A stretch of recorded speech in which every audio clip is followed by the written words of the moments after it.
ایک شخص حافظ قرآن، عالم دین اور انتہائی نیک اور پارسا تھا۔ اسی سبب ایک مقتدی نے رمضان المبارک میں ان کو افطار میں اپنے گھر بلایا۔ عالم دین نے دعوت قبول کی اور افطار کے وقت اس مقتدی کے گھر پہنچے اور وہاں ان کا بہت شاندار استقبال کیا گیا۔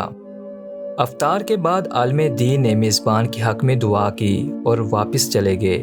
مقتدی کی بیوی نے عالم کے جانے کے بعد مہمان خانے کی صفائی ستھرائی کی تو اسے یاد آیا کہ اس نے کچھ رقم مہمان خانے میں رکھی تھی، لیکن بہت تلاش کے باوجود وہ رقم اس عورت کو نہ ملی، اور اس نے اپنے شوہر سے پوچھا کہ کیا آپ نے وہ رقم اٹھائی ہے؟ شوہر نے جواب دیا، نہیں، میں نے وہ رقم نہیں اٹھائی۔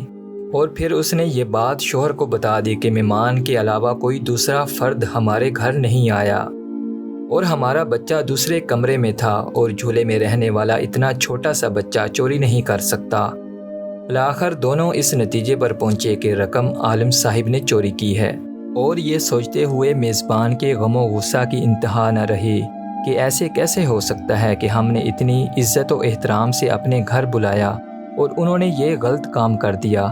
اس شخص کو قوم کے لیے نمونہ عمل ہونا چاہیے تھا، نہ کہ چور۔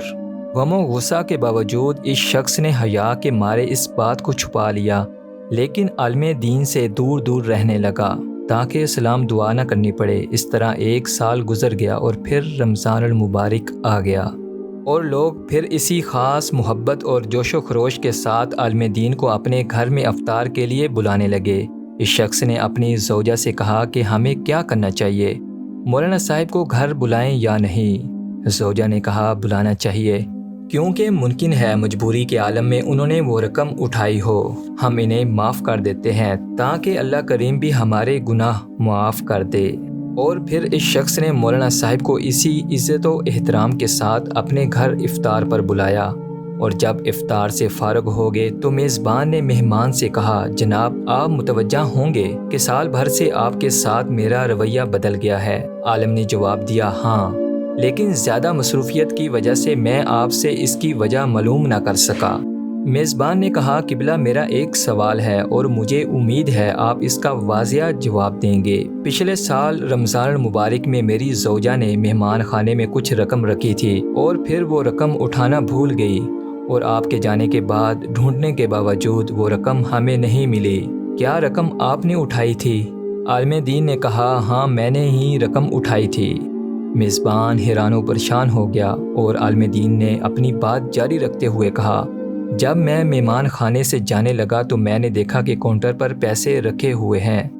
چونکہ تیز ہوا چل رہی تھی اور نوٹ ہوا سے ادھر ادھر اڑ رہے تھے، لہٰذا میں نے وہ نوٹ جمع کیے، اور میں وہ رقم فرش کے نیچے یا کہیں اور نہیں رکھ سکا کہ کہیں ایسا نہ ہو کہ آپ وہ رقم ڈھونڈ نہ سکو اور پریشان ہو جاؤ۔ اس کے بعد عالم نے زور سے اپنا سر ہلایا اور اونچی آواز میں رونا شروع کر دیا، اور پھر میزبان کو مخاطب کر کے کہا، میں اس لیے نہیں رو رہا کہ تم نے مجھ پہ چوری کا الزام لگایا، اگرچہ یہ بہت دردناک ہے، لیکن میں اس لیے رو رہا ہوں کہ 365 دن گزر گئے اور تم میں سے کسی نے قرآن کریم کا ایک صفحہ بھی نہیں پڑھا، اور اگر تم قرآن کو ایک بار کھول کر دیکھ لیتے تو تمہیں رقم قرآن میں رکھی مل جاتی۔ یہ سن کر میزبان بہت تیزی سے اٹھ کر قرآن مجید اٹھا کر لایا اور جلدی سے کھولا۔ اس نے دیکھا کہ اس کی مکمل رقم قرآن مجید میں پڑی تھی۔ یہ حال ہے آج ہم مسلمانوں کا، سال بھر میں بھی قرآن نہیں کھولتے اور اپنے آپ کو حقیقی اور سچا مسلمان سمجھتے ہیں۔ دوستوں، اس طرح کی مزید ویڈیوز کے لیے ہمارا چینل ضرور سبسکرائب کریں، ساتھ موجود بیل آئیکن بھی دبائیں تاکہ بر وقت آپ کو نئی ویڈیو ملتی رہے۔ اگلی ویڈیو تک اجازت دیں، اللہ حافظ۔